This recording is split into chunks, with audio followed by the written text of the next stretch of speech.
Bonjour chers élèves. Alors comme vous voyez, aujourd'hui, je vais voir avec vous les paroles rapportées. C'est une leçon de grammaire, c'est la leçon 28 de grammaire sur votre texte au collège, la page 348. Alors les paroles rapportées, je vais voir cette leçon avec vous. Et cette vidéo serait la première séance de cette leçon, d'accord? Parce que les paroles rapportées, c'est une leçon très importante et en même temps une leçon qui nécessite plusieurs explications, plusieurs détails afin de pouvoir la maîtriser et la contrôler. Donc, je vais commencer avec vous pendant cette séance avec ce que vous avez déjà sur le manuel. On va commencer par le texte du manuel, on va lire la précision et on va faire par la suite des exercices du manuel.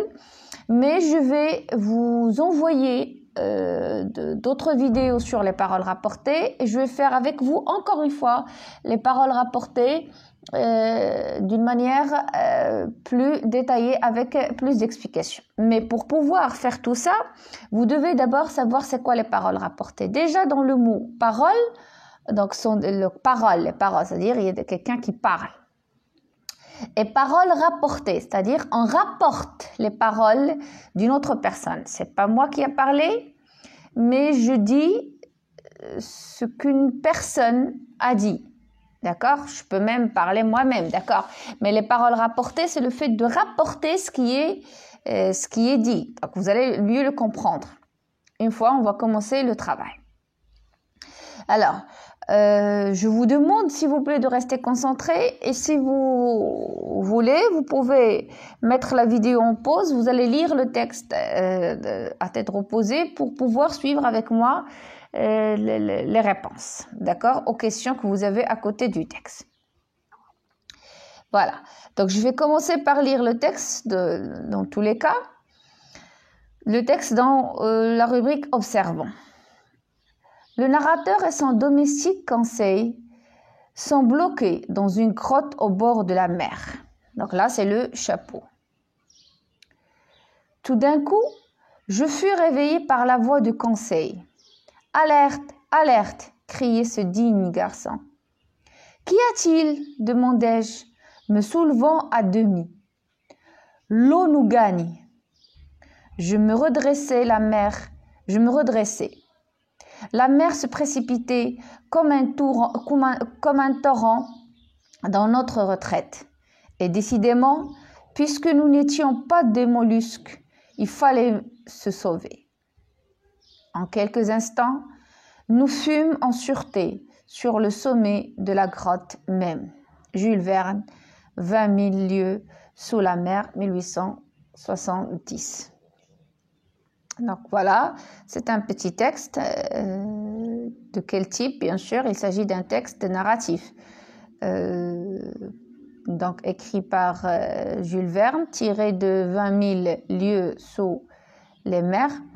Et d'après ce petit texte, on constate qu'il y a deux personnages, le narrateur et son domestique. D'accord? Domestique, c'est-à-dire serviteur, celui qui l'accompagne pour le servir. Alors, déjà à partir du chapeau, on comprend que le narrateur et son domestique se trouvaient où? Ils se trouvaient dans une grotte. D'accord? Ils sont bloqués dans cette grotte au bord de la mer. Qu'arrive-t-il? Donc, l'eau de la mer commence à monter. D'accord? Voilà. Donc, dans ce texte qui parle, donc on a combien de personnages qui parlent? Je relis le texte. Tout d'un coup, je fus réveillé par la voix de Conseil. Conseil, c'est-à-dire, c'est le nom de son domestique. « Alerte, alerte !» criait ce digne garçon. « Qu'y a-t-il » demandai-je, me soulevant à demi. « L'eau nous gagne. » Je me redressai. La mer se précipitait comme un torrent dans notre retraite. Et décidément, puisque nous n'étions pas des mollusques, il fallait se sauver. En quelques instants, nous fûmes en sûreté sur le sommet de la grotte même. Donc, il y a combien de personnages qui parlent ici? Voilà, donc on a deux personnages qui parlent. Donc, le narrateur et son domestique. Très bien. Allons voir maintenant les questions. Première question. Quelles paroles ont été prononcées par les personnages? Qu'est-ce qui permet de les distinguer par rapport au reste du texte? Bien sûr, on a déjà parlé du dialogue dans le récit, vous vous rappelez? Et on a dit que dans un récit, on peut trouver des passages dialogués. Et dans ces passages, les personnages parlent. Alors, c'est une question qui ne va pas vraiment vous bouleverser. Elle est très simple. Alors, quelles paroles ont été prononcées par les personnages? Qu'est-ce qui permet de les distinguer par rapport au reste du texte? Donc, les paroles prononcées, je vous laisse réfléchir. Je lis la deuxième question. Ce texte est-il un extrait d'interview, de pièce de théâtre ou de roman? Justifiez votre réponse. Donc, on a déjà vu le texte de théâtre et on sait c'est quoi le roman et l'interview. C'est clair l'interview. L'interview, c'est lorsque on a un journaliste qui pose des questions à une personne célèbre. D'accord? Alors, on vous demande si ce texte est extrait d'interview, de pièce de théâtre ou de roman et de justifier votre réponse. D'accord? Puis 3, quels sont les temps verbaux dans les paroles et dans le reste du texte? Pour comparer dans les paroles quel est le temps verbal utilisé, dans le texte quels sont les temps verbaux utilisés. Et 4, à quoi servent les paroles dans ce passage? Faire voir les réactions des personnages. Comment leur caractère, montrer leur caractère, informer un personnage, informer le lecteur, rien de précis. C'est bon? Alors, on revient à la première question. Quelles paroles ont été prononcées par les personnages? Qu'est-ce qui permet de les distinguer par rapport au reste du texte? Voilà. Les paroles prononcées par les personnages sont « alerte, alerte » dans la ligne 1. « Qu'y a-t-il » dans la ligne 3 du texte. « L'eau nous gagne » dans la ligne 4. D'accord? On revient pour les voir. Voilà. Alerte, alerte, qu'y a-t-il? L'eau nous gagne. Donc, on a 3 paroles. Oui, alors, comment on peut les distinguer? Nous pouvons les distinguer par rapport au reste du texte grâce aux guillemets. Nous l'avons dit pas mal de fois. On a dit que les guillemets permettent de reconnaître les paroles. Bien sûr, lorsqu'on dit les paroles ici, les paroles dans le récit, n'est-ce pas? Si on est dans un récit, d'accord, si on est dans un récit, on a les guillemets, les tirets, au tiret, parce que à chaque fois qu'un personnage prend la parole, donc je passe, ou bien on montre ça à travers le tiret. Au retour de la ligne pour chaque prise de parole, voilà, avec à chaque prise de parole, à chaque fois qu'un personnage va parler, on revient à la ligne. On les repère aussi grâce au verbe crier de mondège qui indique les paroles. Et si vous vous rappelez très bien, on a dit que ce sont des verbes, comment on les appelle? Les verbes introducteurs, d'accord, qui introduisent les paroles. Alors, deuxième partie de la question, pardon. Qu'est-ce qui permet, deuxième question, ce texte est-il extrait d'interview, de pièces de théâtre ou de roman? Bien sûr, il est extrait d'un roman. Justifiez votre réponse. Déjà, on peut justifier à partir de la source. 20 000 lieues sous les mers, c'est un roman de Jules Verne. Et on peut aussi le justifier à travers la forme. Donc déjà, la présence des guillemets et des tirets, c'est une forme de dialogue ou bien de parole dans le roman, dans le récit. D'accord? Et si j'ai une pièce de théâtre, je trouverai le nom du personnage devant les paroles. Et dans l'interview, c'est une autre forme. Donc, dans l'interview, on a question-réponse. Donc, on trouve toujours les paroles sous forme de questions ou bien de réponses. Question posée par la personne qui fait l'interview et réponse donnée par la personne qui est interviewée. Alors, on voit, voilà, ce texte est un extrait de roman car en plus des paroles, il y a ce qu'on raconte. Oui, là aussi, c'est vrai. Donc, il y a ce qu'on raconte, ce que raconte le narrateur. Il n'y a pas que les paroles des personnages comme dans une interview ou une pièce de théâtre, bien sûr. Il y a toujours, voilà, il a dit alerte à l'être, criez ce digne garçon. Là, c'est le narrateur qui parle. Qu'y a-t-il? Demandai-je, me soulevant à demi. Et puis le reste, donc dans ce texte, il y a aussi des passages narratifs, des passages prononcés par le narrateur et qui n'ont pas lien avec le discours, avec le dialogue dans le récit. D'accord? Question 3. Quels sont les temps verbaux dans les paroles et dans le reste du texte? D'accord? Qu'y a-t-il? Par exemple, ici, il y a seulement qu'y a-t-il? A, donc ça c'est le présent. L'eau nous gagne. Gagne, c'est aussi le présent. Si on prend le reste du texte, donc fut réveillé, donc c'est c'est le passé simple passif, d'accord? Passé simple passif. Crier, c'est l'imparfait. Demander, passé simple. Se précipiter, imparfait. Redresser, passé simple. Fallait, imparfait. Et fume, passé simple. Étions aussi à l'imparfait. Donc, voilà. Dans les paroles, le temps verbal et le présent de l'indicatif a, a-t-il et gagne. Dans le reste du texte, les temps verbaux dominants sont le passé simple et l'imparfait. D'accord? 4e question. À quoi servent les paroles dans ce passage? Faire voir les réactions des personnages, montrer leur caractère, informer un personnage ou bien informer un lecteur ou rien de précis. Mais bien sûr, les paroles ont un rôle. Alors, dans ce passage, les paroles servent surtout à faire voir les réactions des personnages parce que ça aide le lecteur à voir ce qui se passe, ce qui se produit. Et aussi à informer un personnage et le lecteur. Alors, grâce aux paroles, nous comprenons l'affolement d'un personnage. Donc, on sait que le conseil est affolé, il a peur parce que l'eau commence à pénétrer dans la grotte. Et la surprise de l'autre, le narrateur qui était surpris. C'est aussi grâce à ces paroles, à elle, qu'un personnage est mis au courant de la situation. D'accord? Donc, le narrateur ne savait pas qu'est-ce qui se passe. Il n'était pas au courant. Et c'est Conseil qui est venu pour l'informer, pour le mettre en situation.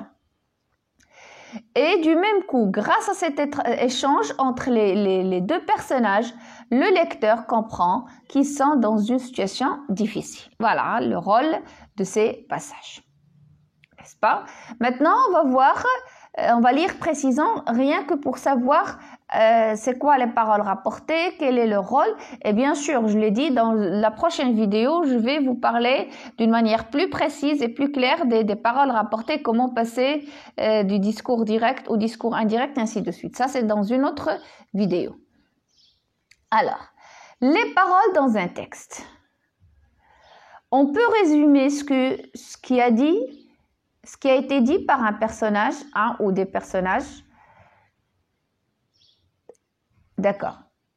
Conseil a donné l'alerte. Dans toutes ces paroles qu'on a vues dans ce texte, qu'est-ce qu'on peut dire? On peut résumer que Conseil a donné alerte ou bien il a averti le narrateur. D'accord? Donc les paroles dans un texte permettent de résumer l'action, de savoir ce qui se passe. D'accord?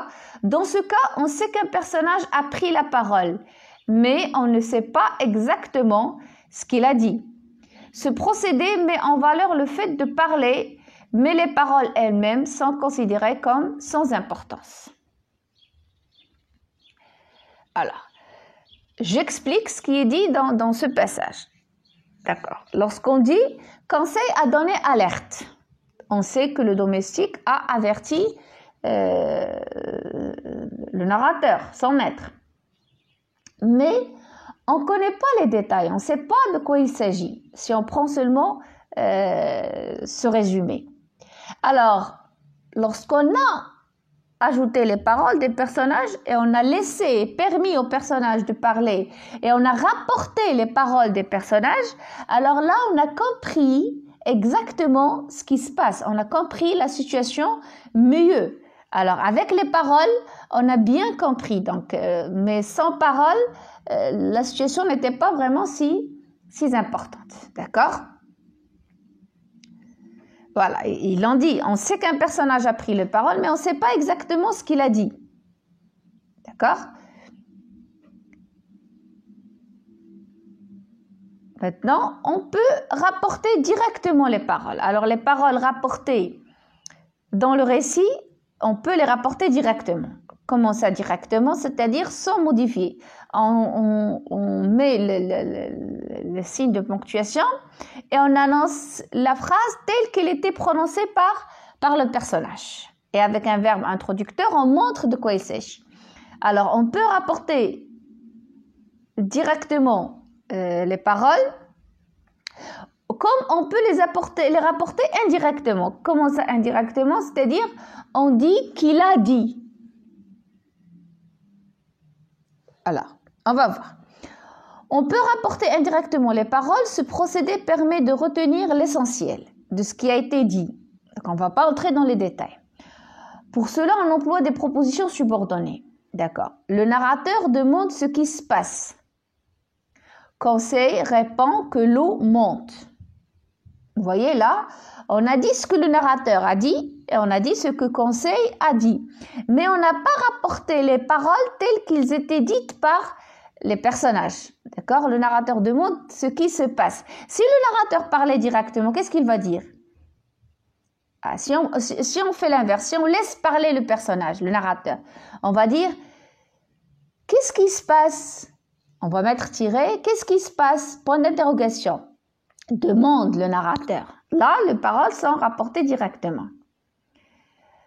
L'eau monte, répond Conseil. Mais lorsqu'on rapporte indirectement, on obtient cette forme à l'aide des propositions subordonnées. Il y a ici le que et ce qui. Ce qui est remplacé qu'est-ce qui se passe. On peut rapporter directement les paroles. Ce procédé permet de savoir exactement ce que le personnage a dit et comment il parle. Dans ce cas, les paroles forment des phrases séparées du reste du texte. Donc, lorsqu'on rapporte directement, on dit exactement ce qui est dit. D'accord? Et ça permet de mieux comprendre parce qu'on dit même comment il parle. Donc, ce qu'il a dit et comment il l'a dit. D'accord? Qu'y a-t-il? C'est clair ici, lorsque le narrateur a dit « Qu'y a-t-il » L'eau nous gagne. D'accord? C'est pas comme le narrateur demande ce qui se passe. Et Conseil répond que l'eau monte. Donc c'est la même chose, on sait que c'est la même chose, mais il y a une différence. Dans la première situation, on a rapporté ce qu'ils ont dit, mais dans la deuxième situation, on a dit ce qu'ils ont dit d'une manière directe. Pour les paroles, plus les paroles sont rapportées directement, plus elles limitent la réalité. D'accord. C'est quoi? Elles imitent la réalité, c'est-à-dire ils montrent ce qui s'est passé réellement. C'est-à-dire on a une ressemblance entre la réalité et les paroles. Donc, tant que à chaque fois qu'on rapporte directement les paroles telles qu'elles étaient dites, exactement de la même manière qu'elles étaient dites, donc on imite la réalité. On montre aussi d'une manière plus précise et plus exacte ce qui est dit. Alors, on a l'impression d'assister en direct au dialogue, en temps réel. Donc, avec les paroles rapportées directement, on a l'impression comme si on est en train d'entendre et d'assister à ce qui se dit réellement. Et en même temps qu'ils étaient dites. Alors, maintenant, on passe à la présentation des paroles. Alors, les paroles changent, bien sûr, changent selon le genre d'écrit. D'accord? Et avant d'entrer dans la présentation des paroles, ici, j'ai seulement essayé de vous dire c'est quoi les paroles rapportées. Je n'ai pas encore entré dans discours direct, discours indirect et comment le faire, comment on passe. J'ai essayé tout simplement de vous dire qu'on peut rapporter directement les paroles dites par un personnage ou bien par une personne, comme on peut les rapporter d'une manière indirecte et dire ce qu'ils ont dit sans rester vraiment fiable et sans répéter les mêmes mots dits par les personnages. D'accord? Ça, c'est une chose. Mais lorsqu'on va voir discours direct et indirect, on va passer à une étape encore plus profonde dans cette leçon. Alors, on revient à la présentation des paroles. Dans un texte écrit, la présentation de paroles dépend du genre. Voilà. Si on est dans l'interview, on sépare nettement les questions des réponses. D'accord? On a question-réponse. Dans le texte de théâtre, on indique le nom du personnage avant les paroles qu'il prononce. D'accord? Le récit avec un seul locuteur. On annonce les paroles directes avec les 2 points. Comment ça avec un seul locuteur? C'est-à-dire qu'il y a un seul personnage qui va parler. On n'a pas plusieurs personnages qui vont parler. Alors dans ce cas, on annonce les paroles directes et on les met entre guillemets. D'accord?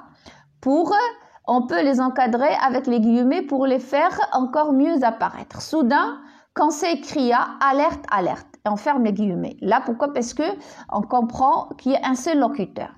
Le récit avec plusieurs locuteurs. Alors, une fois on a plusieurs locuteurs, la ponctuation quand même du dialogue change. On utilise aussi les 2 points. Donc, il y a toujours les 2 points qui annoncent les paroles et les guillemets pour montrer que là, dans ce passage, il s'agit d'un discours, des paroles, ici des personnages. Et en plus, on va à la ligne. On ne reste pas dans la même ligne. Quand est-ce qu'on va à la ligne? Pour chaque reprise de parole. À chaque fois qu'on a un personnage qui va parler, on retourne à la ligne. C'est ce qu'on appelle les répliques, qu'on signale par un tiret. Alors, quand est-ce qu'on met les tirets lorsqu'il s'agit du récit? On met les tirets lorsqu'on a plusieurs interlocuteurs. On peut rappeler que le personnage parle grâce à une préposition incise. Alerte, alerte, crier ce digne garçon. Donc, alerte, alerte, c'est les paroles. Et lorsqu'on dit crier ce digne garçon, là, on est en train de préciser et de montrer qui parle. C'est la proposition incise qui s'ajoute pour mettre le lecteur dans la situation. Qu'y a-t-il? Ça, ce sont les paroles prononcées. Bien sûr, directement. Demandai-je, me soulevant à demi. Donc là, c'est une proposition pour préciser, pour montrer clairement ce qui se produit. Alors, sur les points. Donc, point sur les paroles dans un récit. Alors, quand les paroles figurent dans un récit, il y a 2 situations d'énonciation. Celle qui correspond au narrateur et celle qui correspond au personnage. Donc, il y a une partie réservée au narrateur, c'est-à-dire la partie le récit où le narrateur est en train de raconter, et la partie qui correspond au personnage. Par conséquent, les indications du lieu, de temps et les temps des verbes sont différents. Bien sûr, ça va changer. Alors, alerte, alerte, criait ce digne garçon. Qu'y a-t-il? Demandai-je. L'eau nous gagne. Ici, on a le dialogue. Comme on appelle cet énoncé, on l'appelle énoncé ancré. Ancré dans la situation d'énonciation des personnages. D'accord? Donc, c'est-à-dire, on comprend ici qu'il y a des personnages qui parlent. On a intégré les paroles directes des personnages. On montre ce que dit le personnage. Alors, le temps de base est généralement le présent. Par contre, dans les passages non dialogués, dans la partie réservée au récit, je me redressais. La mer se précipitait comme un torrent dans notre retraite, si on revient au texte. Là, l'énoncé est coupé de la situation d'énonciation. Il est coupé de la situation d'énonciation, c'est-à-dire, on comprend ici qu'on n'est pas dans les paroles, on n'est pas en train de dialoguer. Ce n'est pas le dialogue ici, d'accord? Ici, le récit est au passé. Le temps de base, donc, est le passé simple. Alors, on remarque que les propositions incises figurent dans le passage dialogué, mais non pas dans les paroles. D'accord? Mais ne sont pas dans des paroles, bien sûr. Est-ce que c'est clair? Alors, je crois que je vais m'arrêter là. C'est mieux pour vous permettre de mieux ressaisir les notions des paroles rapportées. Et bien sûr, vous aurez encore une vidéo pour le discours, les paroles rapportées directement et indirectement. Là, on va entrer directement dans le discours direct et indirect. Alors, avant de vous quitter, je vous dis bon courage, bonne chance et à la prochaine.